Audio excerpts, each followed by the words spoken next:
Mga kahuan, panoorin ang video na ito upang alamin ang pinaka-latest na balita tungkol sa lagay ng panahon at bagyo. Update today.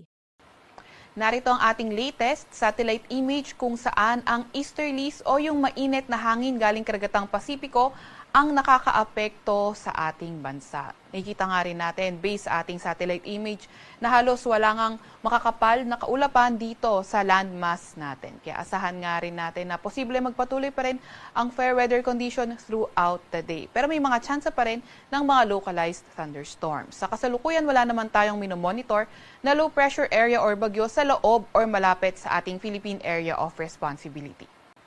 Update naman tayo sa heat index as of yesterday.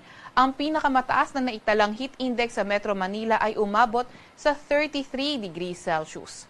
Para naman sa buong bansa, ang pinakamataas na heat index ay nasa may extreme caution category na umabot sa 39 degrees Celsius sa may Dagupan City, Pangasinan, sa may Zamboanga City at sa may Cotabato City.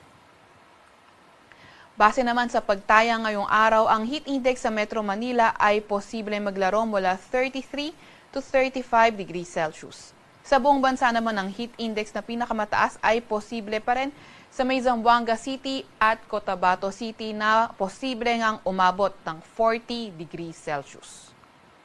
Wala pa rin tayong nakataas na gale warning sa kahit anong dagat baybay ng ating bansa.